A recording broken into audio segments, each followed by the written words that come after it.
Don't tell me मामा, क्या तुम वाकई इंगेज्ड हो? ज़ैनब को जवेरिया के इंकिशाफ पर जैसे करंट लगा। इमामा ने मलामती नज़रों से जवेरिया को देखा, जो पहले ही माजरत ख्वाह अंदाज में उसे देख रही थी। उसे नहीं, मुझे देखकर बताओ, क्या तुम वाकई इंगेज्ड हो? ज़ैनब ने इस बार इसे कुछ झिड़कते हुए कहा। हाँ, मगर ये इस कदर गैर मामूली और हैरत अंगेज़ वाक़या तो नहीं कि तुम इस पर इस तरह रिएक्ट करो। इमामा ने बड़ी लिसानियत से कहा। वो सब लाइब्रेरी में बैठी हुई थी और अपनी तरफ से हद्दुल मकदूर सरगोशियों में बातें कर रही थी। मगर तुम्हें हमें बताना तो चाहिए था, आखिर राज में रखने की क्या ज़रूरत थी? इस बार राबिया ने कहा। राज में तो नहीं रखा, बस ये कोई इतना अहम वाक़या नहीं था कि तुम्हें बताती, और फिर तुम लोगों से तो मेरी दोस्ती तो अब हुई है, जबकि इस मंगनी को कई साल गुजर चुके हैं। इमामा ने वजाहत करते हुए कहा। कई साल से क्या मुराद है तुम्हारी? मेरा मतलब है 2-3 साल। फिर भी इमामा, बताना तो चाहिए था तुम्हें। ज़ैनब का इतराज़ अपनी भी जगह पर बिल्कुल ठीक था। इमामा ने मुस्कुराते हुए ज़ैनब को देखा। अब करूँगी तो किसी को बताऊँ या ना बताऊँ, तुम्हें ज़रूर बताऊँगी। वेरी फनी, ज़ैनब ने इसे घूरते हुए कहा। और कुछ नहीं तो तुम हमें कोई तस्वीर वगैरह ही लाकर दिखा दो मौसूफ की। है कौन, नाम क्या है, करता क्या है? राबिया हमेशा की तरह एक ही सांस में सवाल दर सवाल कर डाले। फर्स्ट कज़न है, असजद नाम है। इमामा ने रुक रुक कर कुछ सोचते हुए कहा।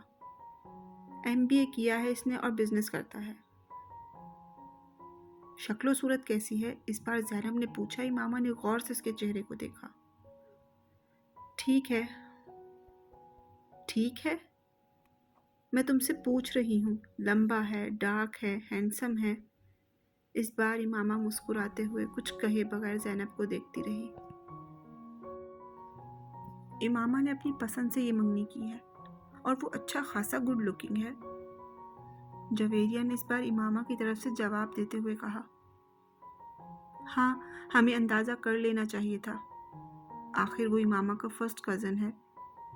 अब इमामा, तुम्हारा अगला काम ये है कि तुम हमें उसकी तस्वीर लाकर दिखाओ। ज़ैनब ने उसे डांटते हुए कहा।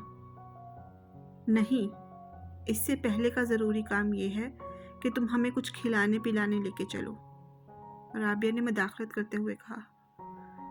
फ़िलहाल तो यहाँ से चलें, हॉस्टल जाना है मुझे। इमामा यकदम उठ खड़ी हुई तो वो भी उठ गई। वैसे जवेरिया, तुमने ये बात पहले क्यों नहीं बताई? भाई, इमामा नहीं चाहती थी, इसलिए मैंने कभी इस मौजू पर बात नहीं की, जवेरिया ने माजरत ख्वाह अंदाज में कहा। इमामा ने मुड़कर एक बार फिर जवेरिया को घूरा और उसकी नज़रों में तंबी थी। इमामा क्यों नहीं चाहती थी? मेरी मंगनी हुई होती तो मैं तो शोर मचाती हर जगह, वो भी इस सूरत में जब ये मेरी अपनी मर्जी से होती, ज़ैनब ने बुलंद आवाज़ में कहा। और इमामा इस बार भी किसी रद्द-ए-अमल का इजहार ना करते हुए आगे बढ़ गई। आपका बेटा आबादी के 2.5% हिस्से में शामिल है, जो 150 से ज़्यादा IQ लेवल रखता है। इस IQ लेवल के साथ जो कुछ वो कर रहा है वो गैर मामूली सही, मगर गैर मुतवक्का नहीं है। इस गैर मुल्की स्कूल में सालार को जाते हुए अभी सिर्फ 1 हफ्ता हुआ था जब सिकंदर उस्मान और उनकी बीवी को वहाँ बुलवाया गया। स्कूल के साइकोलॉजिस्ट ने सालार सिकंदर के मुख्तलिफ IQ टेस्ट के बारे में बताया, जिसमें उसकी परफॉर्मेंस ने उसके टीचर्स और साइकोलॉजिस्ट को हैरान कर दिया। इस स्कूल में वो 150 का IQ लेवल वाला पहला और वाहिद बच्चा था और वो चंद ही दिनों में वहाँ सबकी तवज्जो का मरकज़ बन गया। सिकंदर उस्मान और उनकी बीवी से मुलाकात के दौरान साइकोलॉजिस्ट को उसके बचपन के बारे में कुछ और खोज लगाने का मौका मिला। वो काफ़ी दिलचस्पी से सालार के केस को स्टडी कर रहा था। और दिलचस्पी की ये नोयत प्रोफेशनल नहीं थी, ज़ाती थी। अपने करियर में वो पहली बार इस आईक्यू के बच्चे के सामने था। सिकंदर उस्मान को आज भी वो दिन अच्छी तरह याद था। सालार उस वक्त सिर्फ 2 साल का था और गैर मामूली तौर पर वो इस उम्र में एक आम बच्चे की निस्बत ज़्यादा साफ लहजे में बातें करता और ऐसी बातों की नोयत ऐसी होती कि वो उनकी और उनकी बीवी की अक्सर हैरान होते। एक दिन जब वो अपने भाई से फ़ोन पर बात करने के लिए फ़ोन कर रहे थे तो सालार इनके पास खड़ा था। वो इस वक्त टीवी लाउंज में बैठे थे और फ़ोन पर बात करने के साथ साथ टीवी भी देख रहे थे। कुछ देर बाद उन्होंने फ़ोन रख दिया। रिसीवर रखने के फ़ौरन बाद उन्होंने सालार को फ़ोन का रिसीवर उठाते हुए देखा। हेलो अंकल, मैं सालार हूँ, वो कह रहा था। उन्होंने चौंक कर उसे देखा। वो इत्मीनान से रिसीवर कान से लगाए किसी से बातों में मसरूफ़ था। मैं ठीक हूँ, आप कैसे हैं? सिकंदर ने हैरत से इसे देखा। पहले उनके जहन में यही आया कि वो झूठ मूठ फ़ोन पर बात कर रहा है। पापा मेरे पास बैठे टीवी देख रहे हैं।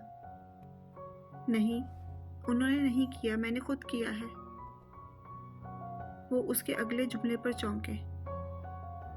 सालार, किससे बात कर रहे हो? सिकंदर ने पूछा। अंकल शाहनवाज से, सालार ने सिकंदर को जवाब दिया और उन्होंने हाथ बढ़ाकर रिसीवर उससे ले लिया। उनका ख्याल था कि इसने गलती से कोई नंबर मिलाया होगा या फिर लास्ट नंबर को रीडायल कर दिया होगा। उन्होंने कान से रिसीवर लगाया तो दूसरी तरफ उनके भाई थे। ये सालार ने नंबर डायल किया है, उन्होंने माजरत करते हुए अपने भाई से कहा।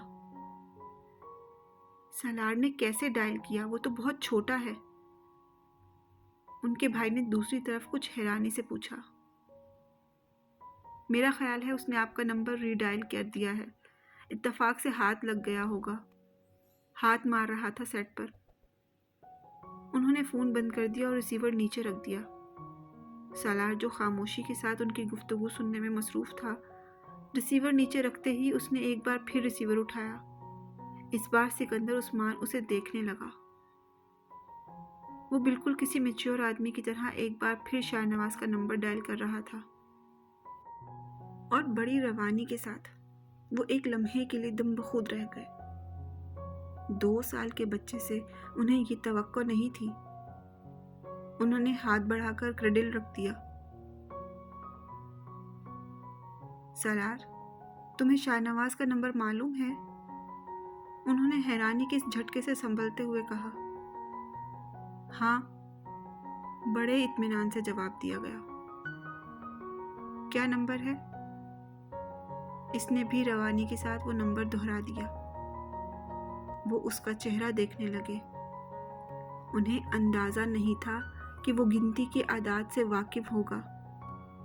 और फिर वो नंबर, तुम्हें ये नंबर किसने सिखाया? मैंने खुद सीखा है। कैसे? अभी आपने मिलाया था, सालार ने इनको देखते हुए कहा। तुम्हें गिनती आती है? हाँ। कहाँ तक? 100 तक। सुनाओ तो। वो मशीन की तरह शुरू हो गया। एक ही सांस में उसने उन्हें 100 तक गिनती सुना दी। सिकंदर उस्मान के पेट में बल पड़ने लगे। अच्छा, मैं एक और नंबर डायल करता हूँ, मेरे बाद तुम उसे डायल करना, उन्होंने रिसीवर उससे लेते हुए कहा। अच्छा। सालार को ये सब एक दिलचस्प खेल की तरह लगा। सिकंदर उस्मान ने एक नंबर मिलाया और फिर फ़ोन बंद कर दिया। सालार ने फ़ौरन रिसीवर उनसे पकड़कर उन्हीं की रवानी के साथ वो नंबर मिलाया। सिकंदर उस्मान का सर घूमने लगा। वो वाकई वही नंबर था जो उन्होंने मिलाया था। उन्होंने यके बाद देगरे कई नंबर मिलाए और फिर सालार से वही नंबर मिलाने के लिए कहा। वो कोई गलती किए बगैर वही नंबर मिलाता रहा। वो यकीनन फोटोग्राफिक मेमोरी रखता था। उन्होंने अपनी बीवी को बुलाया। मैंने इसे गिनती नहीं सिखाई, मैंने तो बस कुछ दिन पहले इसे चंद किताबें लाकर दी थी और कल एक बार ऐसे ही इसके सामने 100 तक गिनती पड़ी थी। उन्होंने सिकंदर उस्मान ने सलार को एक बार फिर गिनती सुनाने के लिए कहा और वो सुनाता चला गया। वो और उनकी बीवी हक्का बक्का एक दूसरे को देखते रहे। दोनों मियाँ बीवी को ये अंदाज़ा हो गया था कि उनका बच्चा ज़हनी एतबार से गैर मामूली सलाहियतें रखता है और यही वजह थी कि इन दोनों ने अपने बाकी बच्चों की निस्बत इसे जल्द ही स्कूल में दाखिल करवा दिया और स्कूल में भी वो अपनी गैर मामूली सलाहियतों की वजह से बहुत जल्द ही दूसरों की नज़रों में आ गया था। इस बच्चे को आपकी ख़ास तवज्जो की ज़रूरत है। आम बच्चों की निस्बत ऐसे बच्चे ज़्यादा हसास होते हैं। अगर आप इसकी अच्छी तरबियत करने में कामयाब हो गए तो ये बच्चा आपके और आपके ख़ानदान के लिए एक सरमाया होगा। ना सिर्फ ख़ानदान के लिए बल्कि आपके मुल्क के लिए भी। सिकंदर उस्मान और इनकी बीवी इस गैर मुल्की साइकोलॉजिस्ट की बातें बड़े फ़ख्रिया अंदाज में सुनते रहे।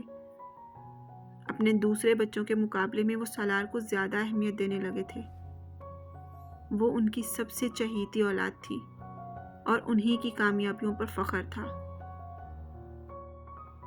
स्कूल में एक टर्म के बाद उसे अगली क्लास में प्रमोट कर दिया गया और दूसरी टर्म के बाद उससे अगली क्लास में। वो इस वक्त पहली बार सिकंदर उस्मान को कुछ तशवीश होने लगी। वो नहीं चाहते थे कि सालार 8-10 साल की उम्र में जूनियर या सीनियर कैम्ब्रिज में कर लेता, मगर जिस रफ्तार से वो एक क्लास से दूसरी क्लास में जा रहा था यही होना था। मैं चाहता हूँ आप मेरे बेटे को अब पूरे 1 साल के बाद ही अगली क्लास में प्रमोशन दें। मैं नहीं चाहता वो इतनी जल्दी इतने एबनॉर्मल तरीके से अपना एकेडमिक करियर ख़त्म कर ले।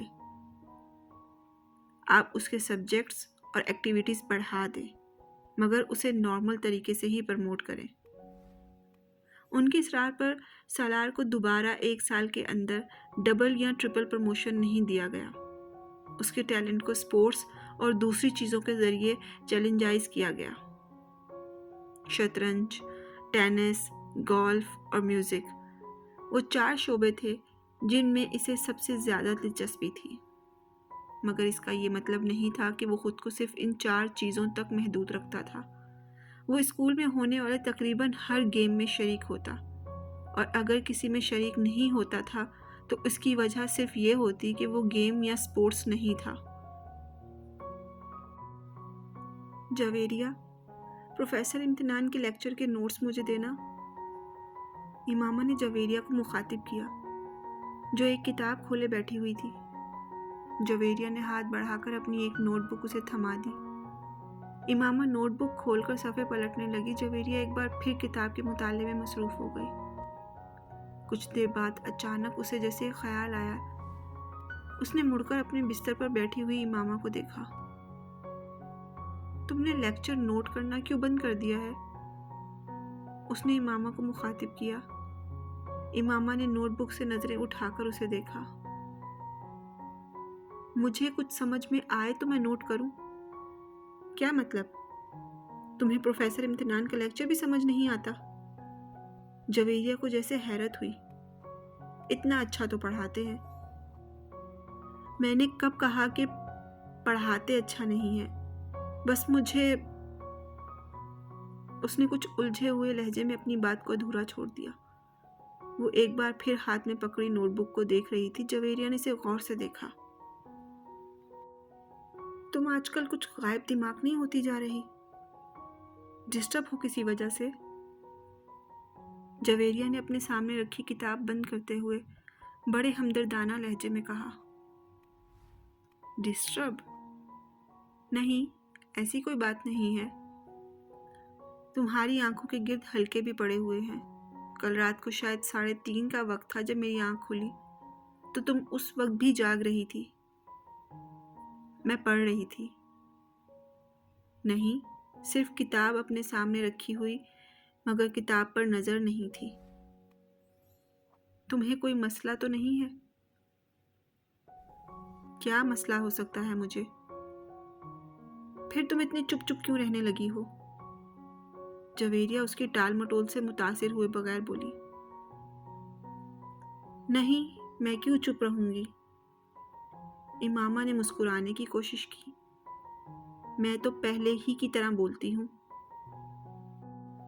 सिर्फ मैं ही नहीं, बाकी सब भी तुम्हारी परेशानी को महसूस कर रहे हैं। कोई बात नहीं है, सिर्फ स्टडी की टेंशन है मुझे। मैं यकीन नहीं कर सकती, हम भी तुम्हारे साथ हैं, तुम्हें हमसे ज़्यादा टेंशन तो नहीं हो सकती। जवेरिया ने सर हिलाते हुए कहा। इमामा ने एक गहरा सांस लिया। वो अब जिद हो रही थी। तुम्हारे घर में तो खैरियत है? हाँ, बिल्कुल खैरियत है। असजद के साथ तो कुछ झगड़ा नहीं हुआ? असजद के साथ झगड़ा क्यों होगा मेरा? इमामा ने उसी के अंदाज में पूछा। फिर भी इख्तलाफात तो एक बहुत ही। जवेरिया की बात उसने दरमियान में ही काट दी। जब कह रही हूँ कि कोई मसला नहीं है तो तुम्हें यकीन क्यों नहीं आ रहा? इतने सालों से कौन सी बात है जो मैंने तुमसे शेयर नहीं की या जो तुम्हें पता नहीं है? फिर भी तुम इस तरह मुझे मुजरिम समझकर तफ्तीश कर रही हो। वो अब खफा हो रही थी। जवेरिया गड़बड़ा गई। यकीन क्यों नहीं करूंगी? मैं सिर्फ इसलिए इसरार कर रही थी कि शायद तुम मुझसे इसलिए अपना मसला नहीं बता रही कि मैं परेशान ना हूं, और तो कोई बात नहीं। जवेरिया कुछ नादिम सी होकर उसके पास से उठकर वहां से चली गई और उसने एक बार फिर किताब खोली जिसे वो पहले पढ़ रही थी। काफ़ी देर तक किताब पढ़ने रहने के बाद उसने एक जमाई ली और गर्दन मोड़कर लाशऊरी तौर पर इमामा को देखा। वो दीवार से टेक लगाए उसकी नोटबुक खोले बैठी थी, मगर उसकी नज़रें नोटबुक पर नहीं थी। वो सामने वाली दीवार पर नज़रें जमाए बैठी थी। उसने गाड़ी नहर के पुल से कुछ फासले पर खड़ी कर दी। फिर डिग्गी से एक बोरी और रस्सी निकाली। वो बोरी को खींचते हुए उस पुल की तरफ बढ़ता रहा। पास से गुजरने वाले कुछ राहगीरों ने उसे देखा, मगर दूर के नहीं। वो ऊपर पहुंचकर उसने अपनी शर्ट उतारकर नहर में फेंक दी। चंद लम्हों में उसकी शर्ट बहते पानी के साथ गायब हो चुकी थी। डार्क ब्लू कलर की तंग जीन्स में उसका लंबा कद और खूबसूरत जिस्म बहुत नुमाया था। उस वक्त उस शख्स की आंखों में कोई ऐसा तासुर था जिसे पढ़ना दूसरे किसी भी शख्स के लिए नामुमकिन था। उसकी उम्र 19-20 साल होगी, मगर उसके कदो कामत और हुलिये ने उसकी उम्र को जैसे बढ़ा दिया था।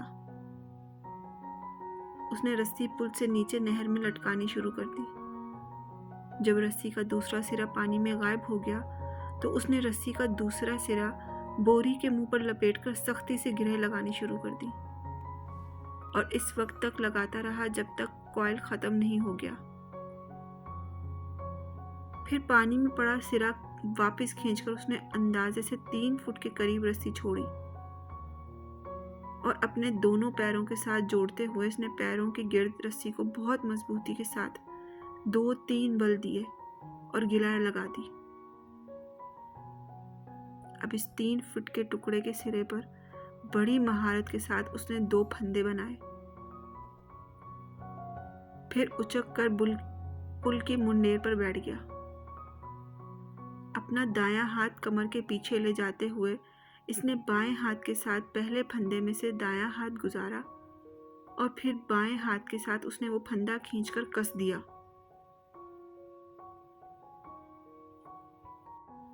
इसके बाद उसने कमर के पीछे दाएं हाथ के साथ दूसरे फंदे में से बायां हाथ गुजारा और दाएं हाथ से उसे कस दिया। उसके चेहरे पर इत्मीनान भरी मुस्कुराहट नमूदार हुई।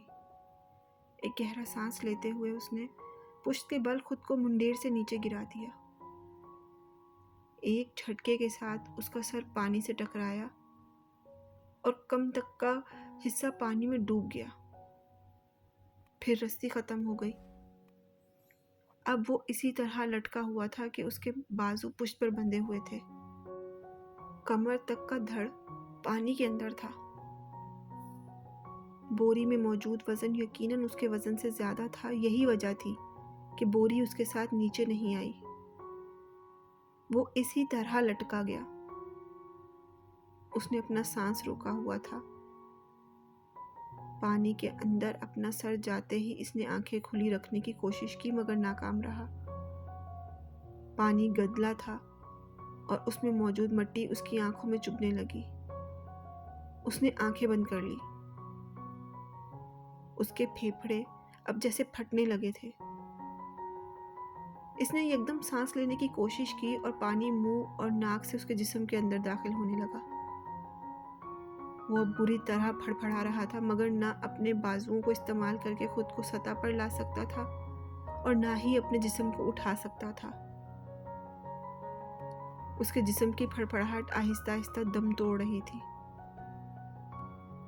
चंद लोगों ने उसे पुल से नीचे गिरते देखा और चीखते हुए उसकी तरफ भागे। रस्सी अभी तक हिल रही थी। इन लोगों को समझ में नहीं आ रहा था कि वो क्या करें। पानी के नीचे होने वाली हरकत अब दम तोड़ गई थी। उसकी टांगें अब बिल्कुल बेजान नजर आ रही थी। पुल पर खड़े हुए लोग खौफ के आलम में उस बेजान वजूद को देख रहे थे। पुल पर मौजूद हजूम बढ़ने लगा। नीचे पानी में मौजूद वजूद अभी भी साकत था।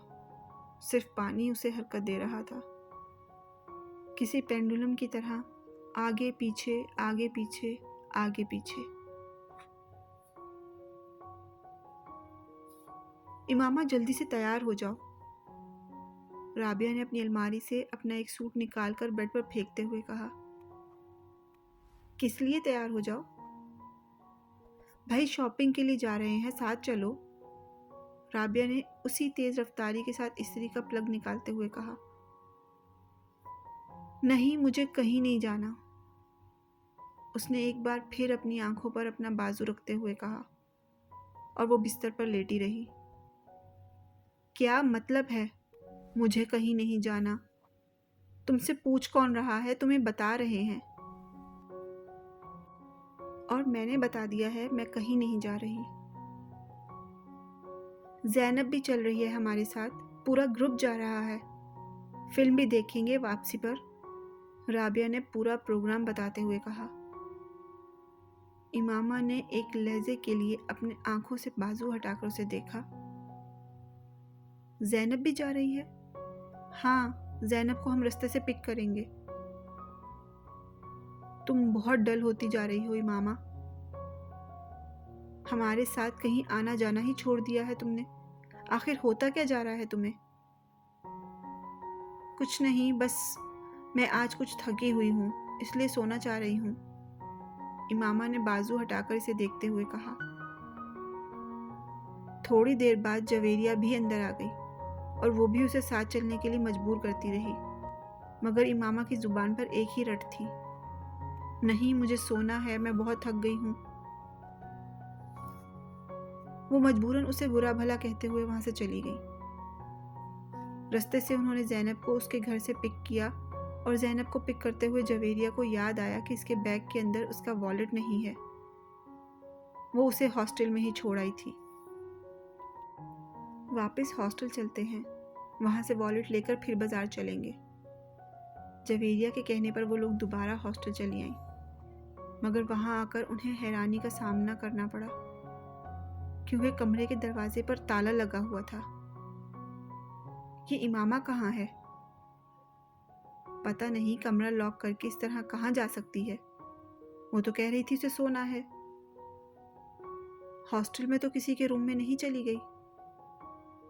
राबिया ने ख्याल जाहिर किया। वो दोनों अगले कई मिनट तक उन वाकिफ लड़कियों के कमरों में जाती रहीं जिनसे उनकी हेलो हाय थी, मगर इमामा का कहीं पता नहीं चला। कहीं हॉस्टल से बाहर तो नहीं गई? आओ वार्डन से पूछ लेते हैं। वो दोनों वार्डन के पास चली आईं। हाँ, इमामा भी कुछ देर पहले बाहर गई है, वार्डन ने उनको इंक्वायरी पर बताया। जवेरिया और राबिया एक दूसरे का मुंह देखने लगी।